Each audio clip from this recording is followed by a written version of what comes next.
7월 18일 주일 예배를 시작하도록 하겠습니다. 하나님께서 오늘 우리에게 주신 말씀은 고린도후서 1장 3절과 4절의 말씀입니다. 이 말씀 제가 봉독하도록 하겠습니다. 찬송하리로다. 그는 우리 주 예수 그리스도의 하나님이시오 자기의 아버지시오 모든 위로의 하나님이시며 우리의 모든 환난 중에서 우리를 위로하사 우리로 하여금 하나님께 받는 위로로서 모든 환난 중에 있는 자들을 능히 위로하게 하시는 이시로다. 아멘. 오늘도 하나님께서 우리에게 말씀하실 때 예배 시간마다 하나님께서 우리에게 선포하게 하시는 말씀, 빌립보서 4장 13절 말씀, 이 말씀 함께 선포하도록 하겠습니다. 빌립보서 4장 13절 말씀, 내게 능력 주시는 나의 주님 안에서 내가 모든 것을 할 수 있느니라. 아멘. 하나님께서 우리가 예배 시간마다 선포하게 하시듯이 우리는 우리 자신은 능력이 없지만 우리가 모든 것을 할 수 있는 모든 것이 합력하여 소원을 이루도록 하시는 그 하나님, 그 하나님의 사랑 안에 있을 때 참으로 놀라운 것은 우리를 통해서 하나님께서 놀라운 역사를 이루시기 때문에 세상 사람들이 볼 때는 우리가 모든 것을 할 수 있는 능력자로 보이게 된다는 겁니다. 특별히 하나님께서 지난주에도 우리에게 말씀해 주셨다시피 우리가 직장사역의 삶을 살 때 우리의 기도를 통해서 우리의 중보 기도를 통해서 고통 속에 있는 사람들이 행복한 삶으로 변화되고 이익만 추구하던 회사가 사람들을 행복하게 하도록 돕는 그런 회사로 변화되는 그 놀라운 역사, 그렇게 사람과 세상을 변화시키는 능력자로서 살아갈 수 있도록 우리 하나님께서 인도하실 걸 믿습니다. 하나님께서는 우리에게 계속해서 말씀하십니다.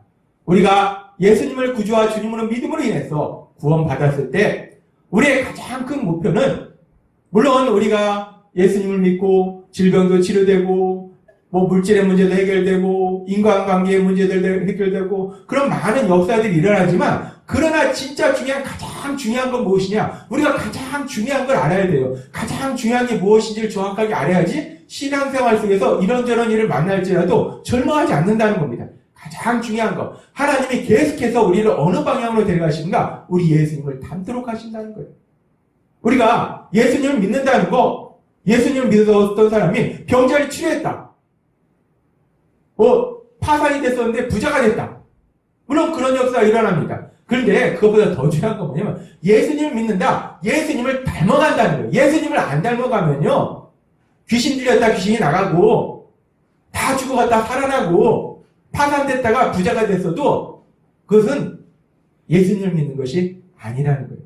예수님을 믿는다는 것은 우리가 예수님을 닮아가는 사람이 예수님을 믿는 것이지 어떤 초자연적인 기적을 체험하는 것이 예수님을 믿는 분명한 증거는 되지 않는다는 거예요. 우리가 잘 알다시피 악한 사단은요 그런 일들 많이 일으킵니다. 사단도 그런 일들을 합니다. 하나님은 그래서 우리에게 계속 말씀할 때 우리에게 가장 중요한 것은 예수님을 닮아가는데 그러면 그 예수님을 닮아가는 것이 무엇인가에 대해서 계속해서 말씀하시면서 요즘은 계속해서 우리가 예수님의 사역을 닮는 것에 대해서 말씀하세요. 우리가 예수님의 사역을 닮아서 우리가 사랑의 삶을 통해서 영원의 삶을 사는 것, 이것이 우리가 예수님을 닮는 것이다 라고 말씀하시면서 우리가 그렇게 사역을 할 때 우리가 먼 곳에 가서 사역을 하는 것이 아니라 내가 있는 바로 이 자리 사역을 할 수 있는데 사역의 첫 번째는 어디냐? 가정 사역이고 두 번째는 우리가 하루 종일 시간을 보내는 직장에서 직장 사역이다 라고 말씀하셨습니다. 그렇게 하나님께서 가정 사역에 대해서 말씀하시고 직장 사역에 대해서 말씀하시고 우리가 직장 사역의 삶을 산다. 직장 사역의 삶을 산다는 것이 무엇인가? 직장에서 아침에 출근해서 기도하고 성경 읽고 혼자 예배 드리고 물론 중요합니다.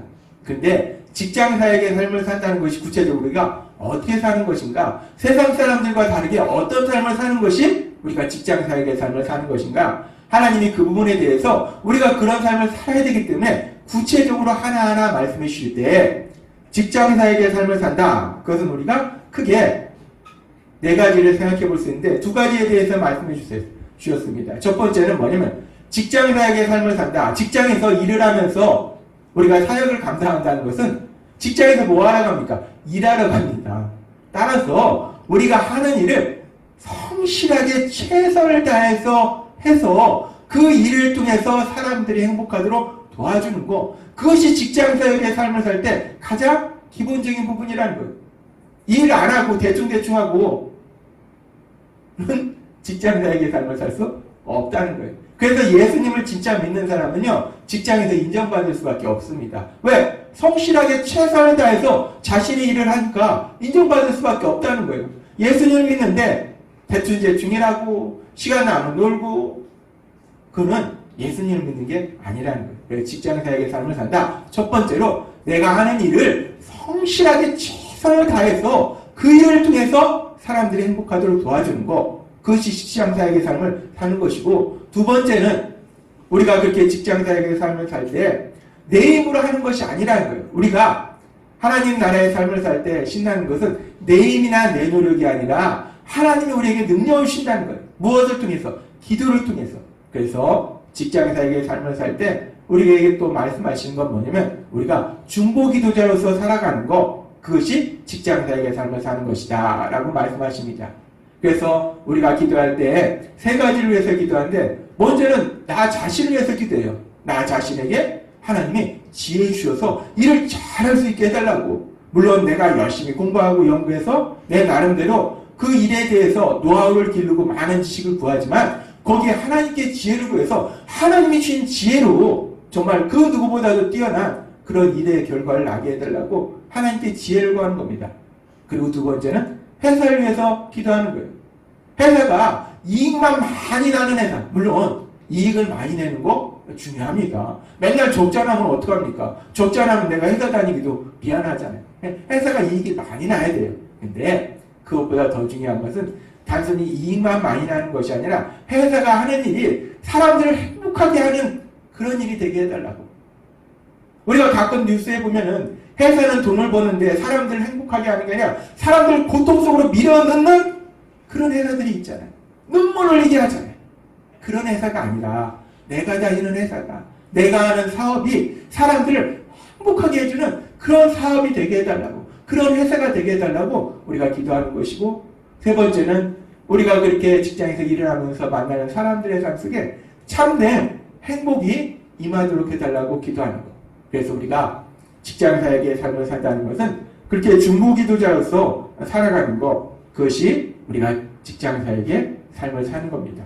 그러면서 하나님께서는 계속해서 우리에게 말씀하실 때 직장사역의 삶을 산다는 건 또 우리가 어떤 삶을 사는 것인가, 그 부분에 대해서 오늘도 또 우리에게 말씀하십니다.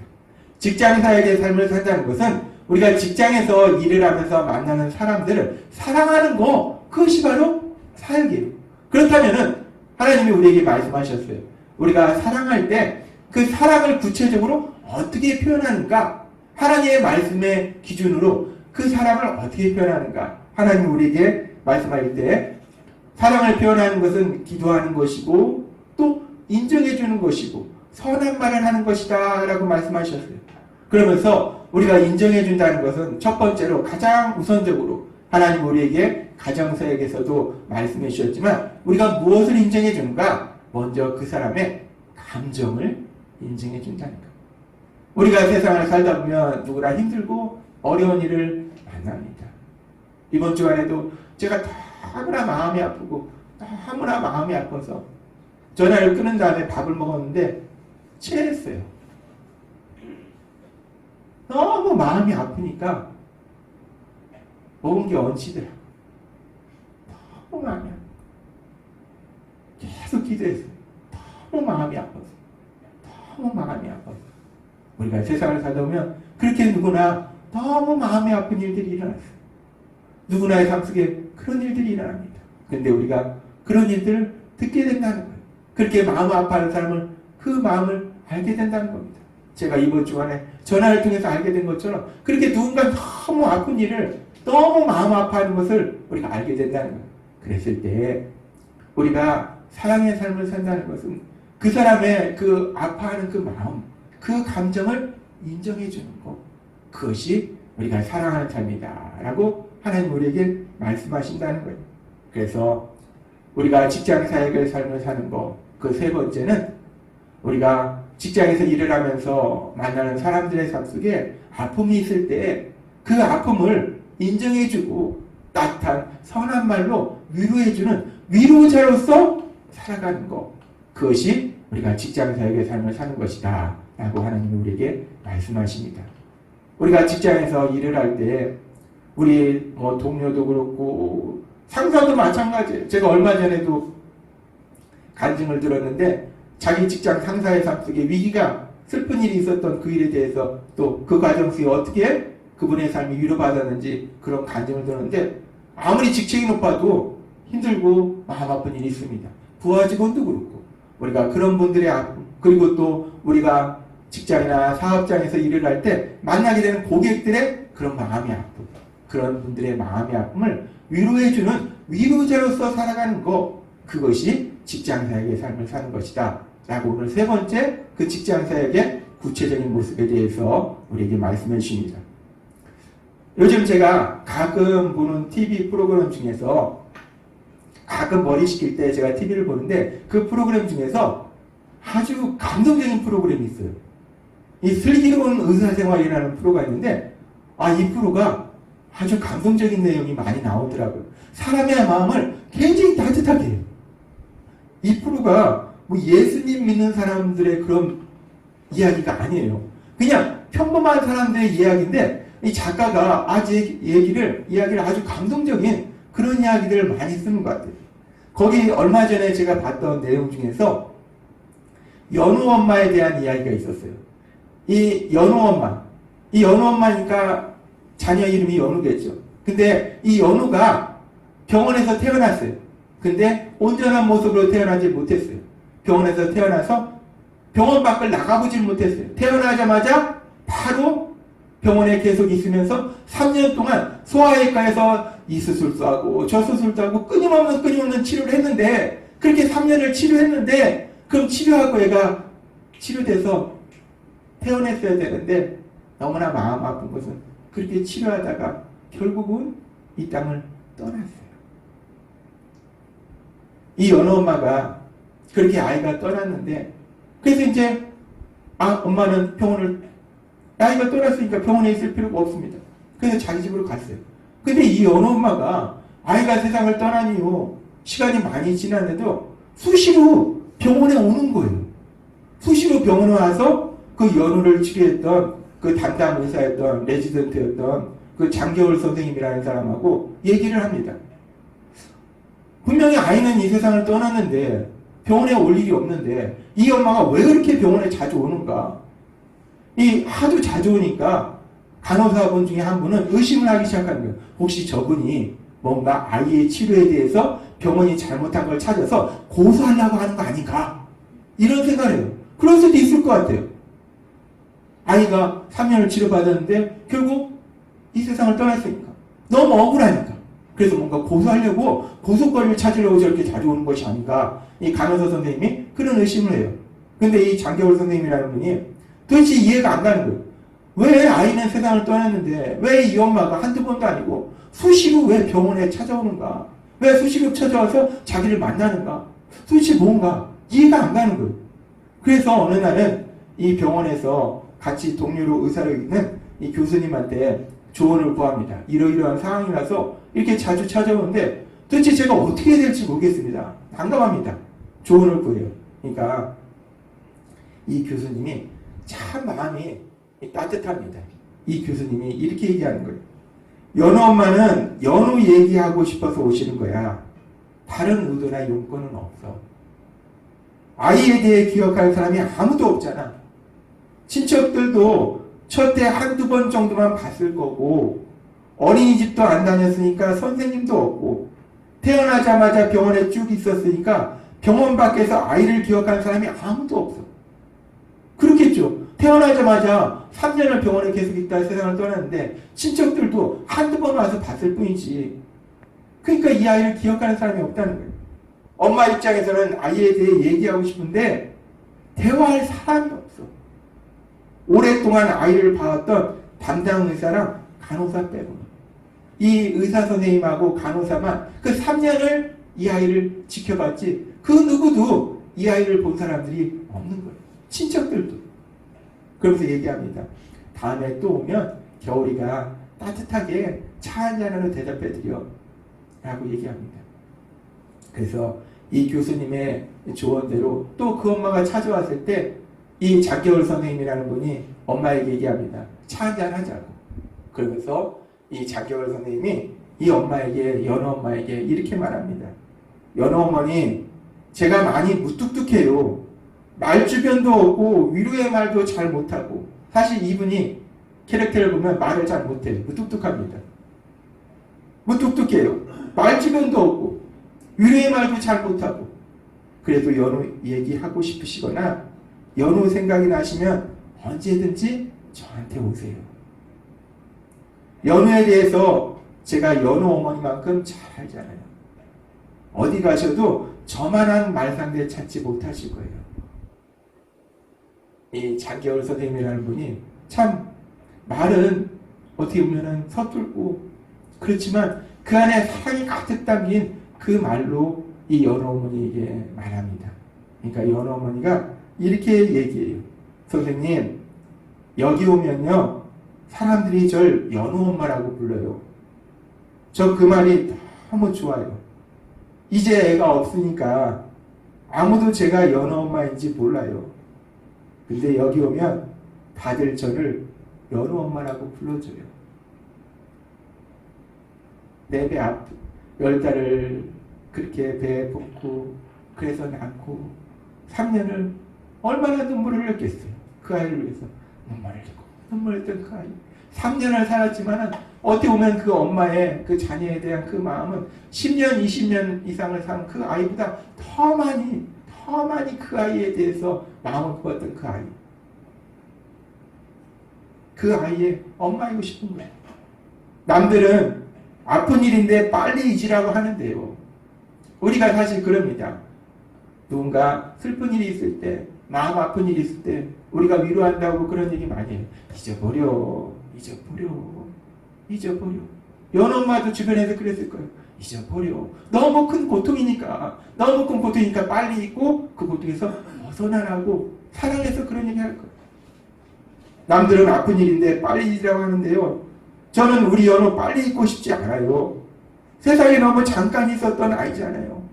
저라도 우리 연우 오래오래 기억하고 싶은 선생님이라고 연우 엄마가 얘기합니다. 우리도 자녀를 길러보자는 이 마음이, 제가 이 드라마를 보면서 이 마음에, 이 연우 엄마의 이 마음이 어떤가. 정말 우리에게 자녀는 우리 생명보다 더 소중한데 그 자녀가 이 땅을 떠났다고 해서 그 자녀를, 물론 그 자녀를 기억할 때마다 너무나 그립고 너무나 슬프겠지만 그 자녀를 어떻게 우리가 잊냐는 거예요. 못 잊어요. 못 잊습니다. 어떻게 잊겠어요? 그렇게 살아가는 자녀. 그러니까 다른 사람은 다 잊어도 연우 엄마, 나만은 우리 연우 오래오래 기억하고 싶다고 이 엄마가 그렇게 얘기합니다. 의사라는 직업은 무엇을 하는 직업인가? 의사라는 직업은 환자의 질병을 치료하는 것이 의사의 직업이에요. 질병을 잘 치료하면 유능한 의사라고 인정받습니다. 치료만 잘하면 유능한 의사예요.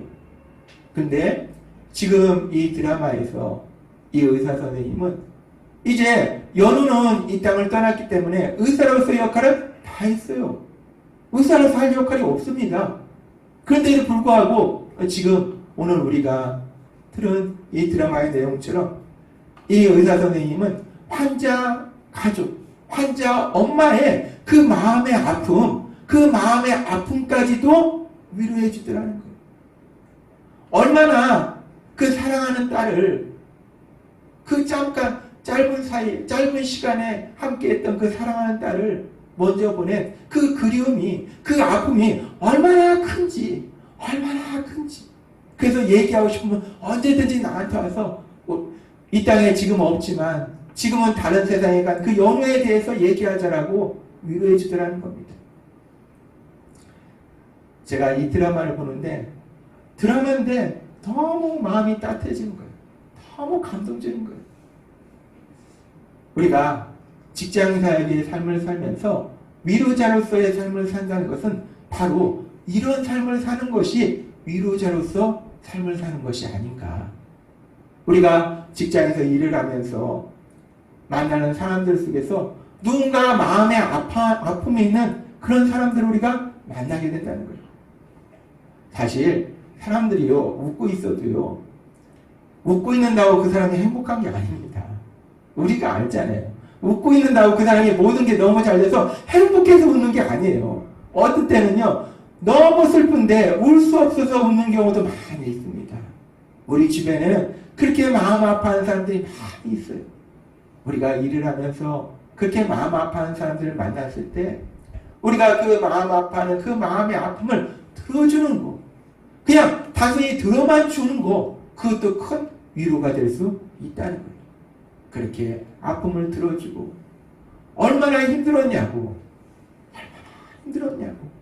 어떻게 그 시간을 버텼냐고, 그렇게 우리가 따뜻한 위로의 말을 하는 거, 그것이 바로 우리가 위로자로서의 삶을 살아가는 것이다 라고 하나님 우리에게 말씀하십니다. 직장사역의 삶을 사는 세 번째는 바로 그렇게 우리가 누군가에게 위로자로서 살아가는 것, 마음의 아픔과 고통 있는 사람, 그 아픔과 고통을 인정해주고 그렇게 아파할 수 있음을, 그렇게 고통스러워할 수 있음을 인정해주고 함께 아파하고 그 아픔을 또 위로해주고, 얼마나 힘드냐고, 얼마나 아프냐고 그 아픔을 위로해주는 위로의 말을 하고, 그렇게 우리가 위로할 때 그 위로를 통해서 그 사람들이, 그분들이 새 힘을 얻어서 다시금 세상을 살아갈 수 있다는 거예요.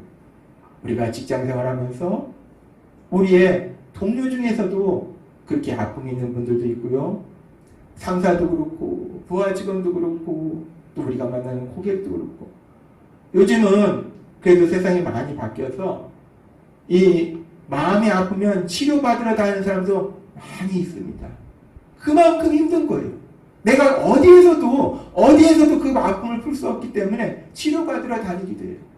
그리고 약을 먹는 경우도 많이 있어요. 요즘은요, 세상이 점점 더 악해져서 그렇게 아파하는 사람들이 참 많습니다.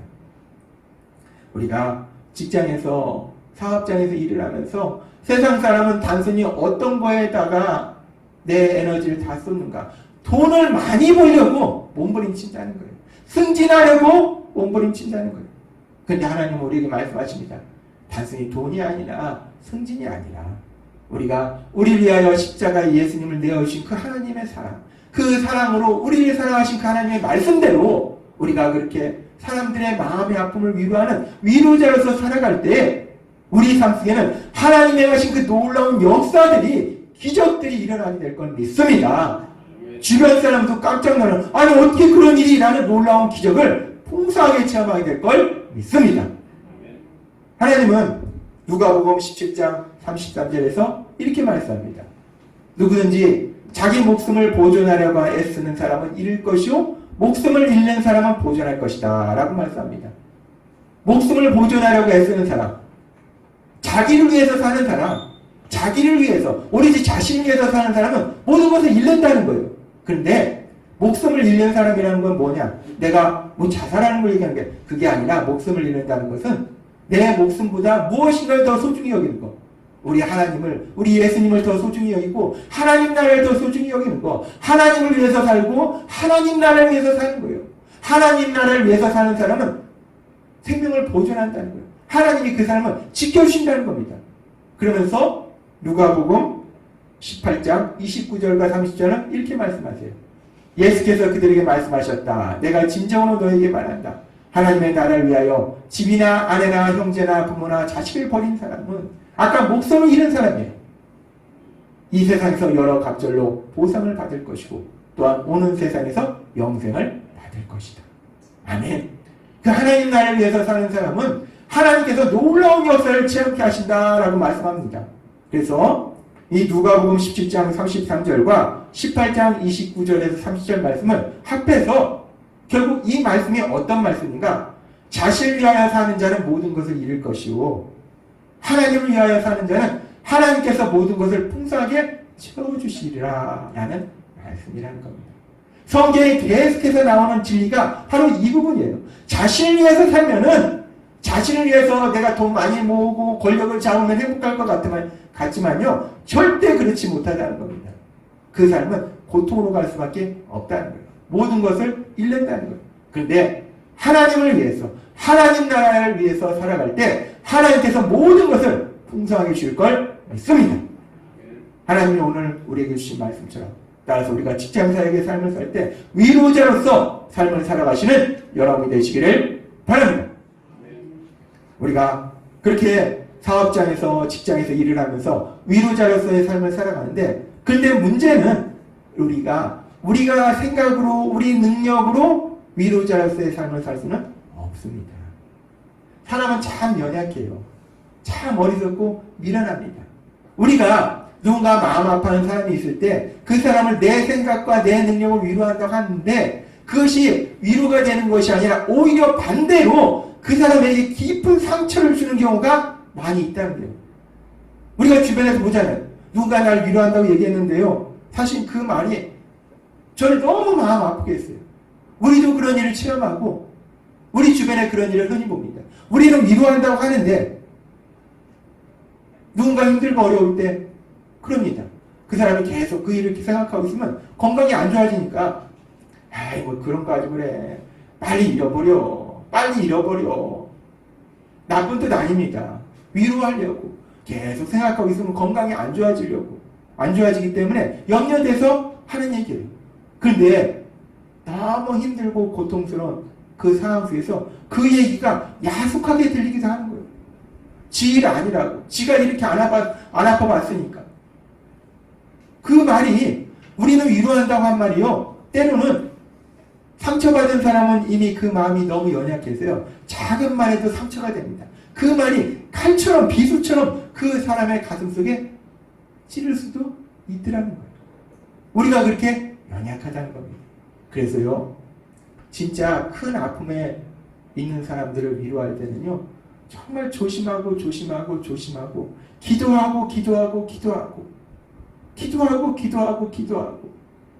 분명히 사랑의 마음으로 위로하고는 싶은데 자칫하면은 그것이 더 큰 상처를 줄 수도 있다는 것.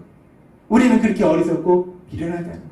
그래서 우리가 사람들을 위로할 때 내 생각으로, 내가 가진 능력으로 위로하는 것이 아니라, 우리는 하나님께서 우리에게 주시는 그 위로를 전함으로 인해서 그 사람들의 마음의 아픔을 위로할 수 있는 겁니다. 하나님은, 그래서 우리가 지난주에도 하나님 우리에게 말씀해 주셨다시피 창세기 12장 2절에 이렇게 말씀하셨어요. 너는 모든 사람들에게 복을 전해주는 사람이 될 것이다 라고 말씀하셨어요. 하나님이 먼저 우리에게 복을 주시고 우리가 그 복을 마음껏 누리고, 그 복을, 하나님이 주신 복을 사람들한테 전해주는 거예요. 우리가 복을 만드는 게 아닙니다. 하나님이 복을 주신 걸 사람들한테 전해주는 거예요. 마찬가지로 위로도 마찬가지입니다. 위로도 우리가 만들어내서 위로하는 것이 아니라 하나님이 우리에게 주신 그 위로를 그들에게 전해주는 거, 전해주는 역할을 하는 거, 그것이 우리의 역할이라는 거예요. 그래서 하나님께서 오늘 우리에게 주신 말씀, 고린도서 1장 3절과 4절은 이렇게 말씀합니다. 찬송하리로다. 그는 우리 주 예수 그리스도의 하나님이시오, 자비의 아버지시오, 모든 위로의 하나님이시며 라고 말씀합니다. 자비의 아버지시다. 자비라는 건 뭐냐면 고통받는 사람들을 향한 그 사람들 불쌍히 여기는 하나님의 사랑이 자비예요.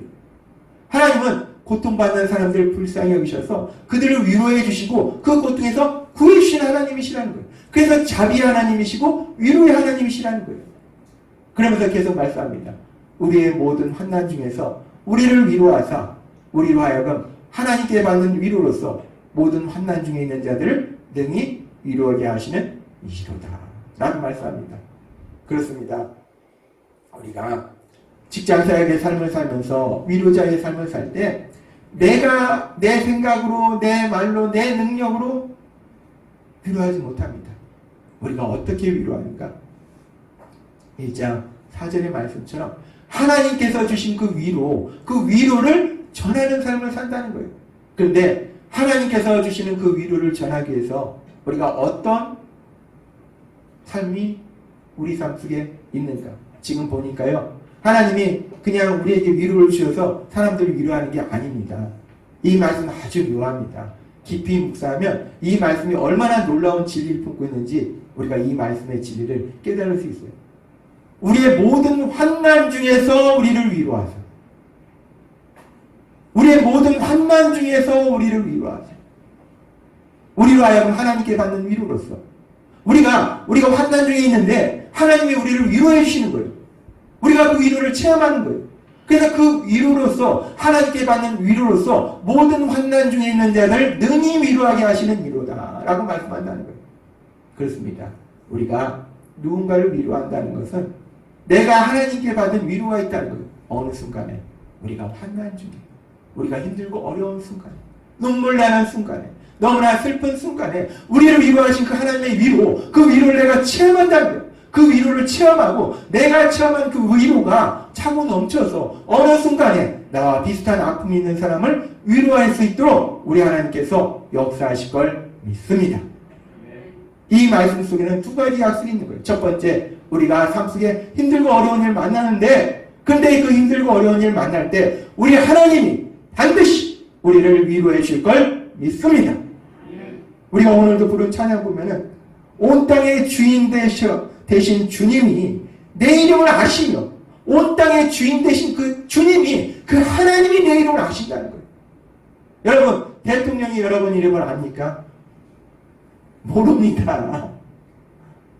그런데 대통령과 비교할 수 없는 온 땅의 주인 되신 그 하나님이 여러분의 이름을 알고 계심을 믿습니다. 그 하나님이 여러분의 이름을 아신다는 거예요. 그러면서 오늘 찬양에 이렇게 얘기합니다. 상함만 돌보네. 우리가 마음 아파했을 때 우리를 위로하신다는 거예요. 우리를 돌보신다는 거예요. 그렇습니다. 우리가 삶 속에 힘들고 어려운 일 만납니다.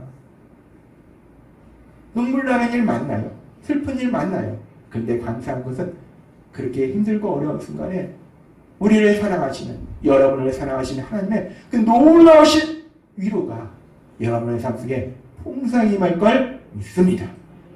우리가 그 위로를 체험했기 때문에 그 위로를 가지고 또 다른 아파하는 사람을 위로하는 위로자로서 살아갈 수 있도록 우리 하나님께서 인도하실 걸 믿습니다. 하나님은 오늘도 우리에게 말씀하십니다. 우리가 누구나 하루 종일 직장에서 일을 하는데, 사업장에서 일을 하는데 우리가 어떤 삶을 사는가? 오늘 주신 말씀처럼 우리가 만나는 사람들의 마음의 아픔을 위로하는 위로자로서의 그 삶을 통해서, 우리를 통해서 누군가가 슬프고 고통스러웠던 누군가가 위로받고 다시 힘을 얻어서 기쁨으로 나아가는 놀라운 역사를, 기적을 체험하게 될 걸 믿습니다.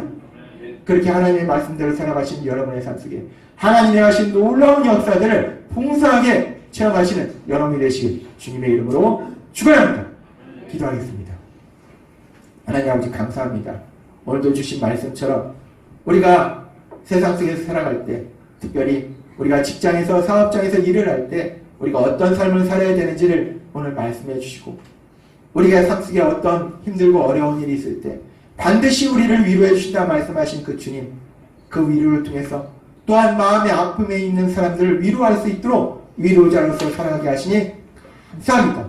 예수님의 이름으로 감사하며 기도드리옵나이다. 아멘.